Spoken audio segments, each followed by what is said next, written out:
저는 자폐 스펙트럼 장애를 가지고 있어 여러분이 보시기에 말이 어눌하고 행동이 어색할 수 있습니다. 하지만 법을 사랑하고 피고인을 존중하는 마음만은 여느 변호사와 다르지 않습니다. 변호인으로서 피고인을 도와 사건의 진실을 밝힐 수 있도록 최선을 다하겠습니다. 얼마 전 종영한 드라마 속 자폐 스펙트럼 장애를 가진 천재 변호사 우영우가 숱한 또 화제를 모았었죠. 그 우리 사회에서 이제 장애라는 화두를 갖고 여러 생각을 하게 되는 또 포인트가 있었던 드라마예요. 근데 뭐 이것도 편견이긴 한데 과연 저 장애를 가지고 있으면서 저렇게 변호사 활동을 할 수 있을까? 이런 궁금증을 갖기도 했고요. 네. 그런데 드라마 속 우영우와 비슷한 실존 인물이 미국에 존재합니다. 플로리다 최초 자폐를 가진 변호사 헤일리 무스입니다. 오, 진짜로 존재를 하는군요. 신뢰가 있었어요. 그러니까 비슷한 증상인 건가요? 우영우하고? 자, 헤일리는 3살 때 100피스짜리 퍼즐을 맞출 정도로 똑똑했지만 말을 하지 못했습니다.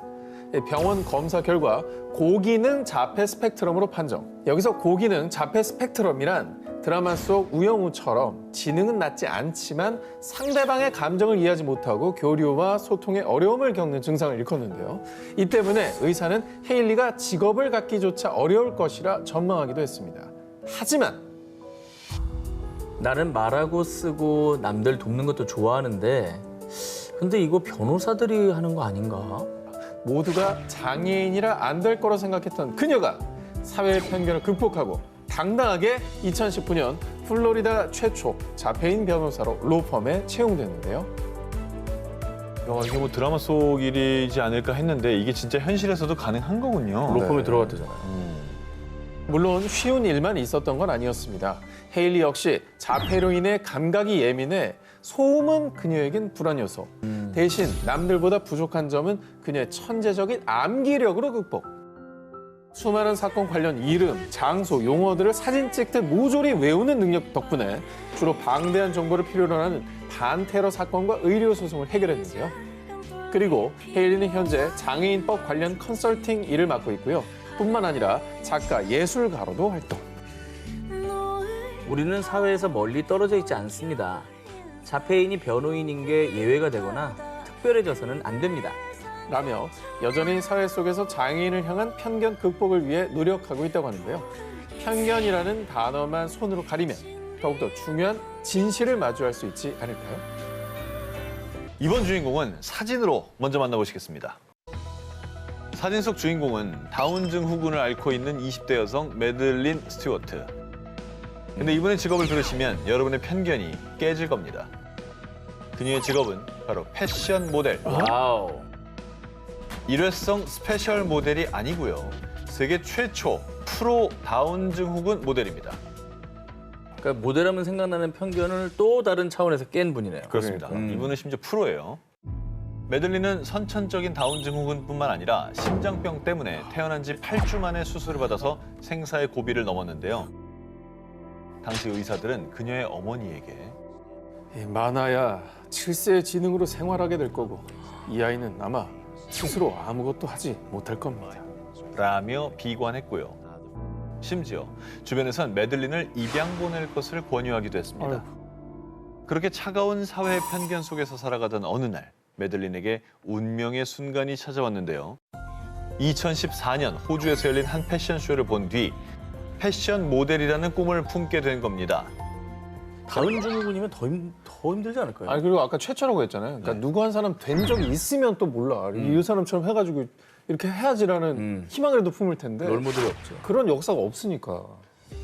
다운 증후군은 신진대사가 활발하지 않아서 쉽게 살이 찌기 쉬운데요. 매들린은 모델이 되기 위해 남들보다 2배로 열심히 운동하고 탄수화물은 멀리하고 식단을 조절하면서 여기에 자신만의 사랑스러운 매력이 담긴 비포 애프터 사진을 SNS에 올렸는데요. 당시 매들린의 사진은 약 일주일 만에 700만 뷰를 돌파하며 대화제. 장애의 편견을 깨고자 하는 그녀의 가능성을 본 패션 관계자들도 러브콜을 보냈는데요. 그 결과 매들린은 2015년 세계 4대 패션 위크 중 하나인 뉴욕 패션 위크에 당당히 입성. 이후 파리, 런던 패션 위크 등 굴지의 패션쇼 무대에 올랐을 뿐만 아니라 장애인이 아닌 프로 모델로서 다른 모델들과 어깨를 나란히 하며 유명 패션지 화보들을 접수했고요. 와. 그리고 패션 업계에선 패션계는 마르고 장애가 없고 큰 키를 가진 모델을 고수해왔죠. 하지만 메들린은 그 자체로 매력적이고 모델 기준에 변화를 줬어요. 라며 편견을 깬 그녀의 활약에 주목했고요. 실제로 최초의 다운 증후군 모델인 메들린의 등장 이후 다른 장애인 모델들이 패션계에서 활약하고 있습니다. 장애를 가진 이들을 바라보는 시각에 변화를 줄 수 있어 행복하다는 그녀. 세상에서 가장 아름다운 모델의 런웨이는 앞으로도 계속될 겁니다. 오 기자님 농구 좋아하시죠? 네, 그렇습니다. 혹시 농구 경기장 있는 골대 높이 얼마나 되는지 아십니까? 정확히 한 3m 정도 돼요. 3m 언저리 된다? 대략 설명드리면 일반적으로 지상에서 링까지의 거리는 대략 3m입니다. 이 높은 골대에 골을 넣기 위해 유리한 조건이 바로 큰 키. 아하. 그래서 대체로 농구는 키가 커야 잘할 수 있는 스포츠라고 알려져 있습니다. 그러니까 이게 약간 키 큰 놈의 장사가 없어. 그래. 농구는. 왜 다 농구 선수들이 다 크겠어. 그쵸. 이유가 있잖아요. 무조건 불락당하잖아. 그런데 키가 130cm인 사람이 농구에 도전하면 어떨 것 같습니까? 매우 불리할 것 같습니다. 130cm면 팔 길이 이것도 중요하잖아요. 아, 리치도 짧고. 패스하기도 불리하고 뭐 하나 유리한 게 하나도 없어요. 자, 그런데 장신들의 전유물로 여겨지던 그 농구에 130cm의 작은 키로 도전! 불가능의 도전에 꿈을 이뤄낸 사람이 있습니다.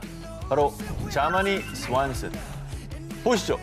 성인의 키인데 130? 성인입니다. 성인인데? 네, 아, 중학생 뭐 초등학생도 아니고? 아닙니다. 아, 길거리 농구. 미국에는 저런 문화가 있잖아요. 야, 잘한다.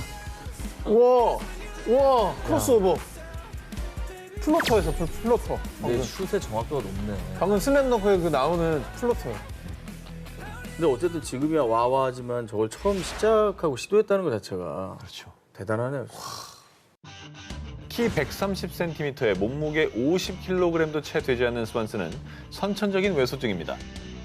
초등학생과 비슷한 신장을 가졌지만 2m가 넘는 상대 선수를 가볍게 제쳐 현란한 드리블과 정확한 패스로 농구공을 골대에 골인시키는 그야말로 농구 천재였습니다.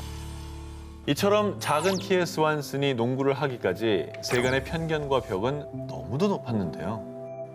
그렇게 작은 키로 어떻게 농구 선수가 된다는 거야? 넌 절대 NBA 진출 못해.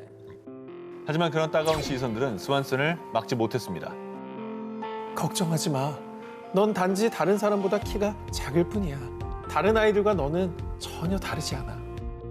어렸을 때부터 보통 체격의 사람과 동등하게 자신을 대하며 아들의 꿈을 열렬히 지지해준 스완슨의 엄마 덕분에 스완슨은 농구 선수의 꿈을 포기하지 않고 코트 위에서 뛸 수 있었는데요. 용기를 잃지 않고 끊임없이 연습하고 또 연습한 끝에 작은 키라는 핸디캡을 실력으로 커버. 중고등학교 때부터는 농구 선수로 활약했고요. 길거리 농구 대회에서 본격적으로 이름을 날리기 시작했습니다. 그 결과 2017년 스완슨은 미국의 유명 퍼포먼스 농구단인 할렘 글로브트 로터스에 합류. 어렸을 때부터 꿈꿔왔던 농구 선수라는 꿈을 실현해낸 그는 이 순간만을 꿈꿨어요. 제가 이곳에 합류하게 될 줄은 몰랐어요. 마치 신데렐라 얘기 같아요. 2021년 브라질 미나스제라이스주의 한 극장에서 열린 발레 공연. 예술을 그려낸 천사의 춤. 발레계의 센세이션을 일으킨 소녀. 특히 한 10대 발레리나에게 세간의 찬사와 함께 관객들의 큰 박수가 쏟아졌습니다. 10대인데 아주 엄청난 실력파인가 보네요. SNS에도 큰 화제를 모으며 미디어의 스포트라이트를 받은 발레리나의 무대. 영상으로 먼저 만나보시죠. 어머나. 어? 어? 와, 팔이 없구나. 근데 균형을 잡을 수가 있나? 두 팔이 없으면 아무래도 훨씬 불리하잖아요. 비록 두 팔은 없지만 무대에서 그 누구보다 환한 미소로 아름답게 춤을 추는 발레리나. 올해 17살인 비토리아 부에노인데요. 사실 이 부에노는 선천적으로 두 팔이 없는 장애를 가지고 태어났습니다. 사고도 아니고 선천적으로. 근데 처음에 발레를 시작한다고 했을 때 주변에서 다 말렸을 것 같은데. 네, 부에노가 발레리나의 꿈을 꾸게 된 건 5살 때 물리치료사의 권유로 치료차 발레를 시작한 직후였는데요. 엄마, 나 발레가 너무 좋아요. 나중에 멋진 발레리나가 될 거예요. 하지만 그런 부에노를 본 당시 마을 사람들은요. 아유 세상에, 아유 팔도 없는 애가 무슨 발레를 한대? 아직 애라 그런지 세상 물정을 너무 모르네. 이 두 팔이 없는 부에노를 보며 수군거렸고요. 부에노는 장애가 있다는 이유로 사람들의 구경거리가 됐습니다.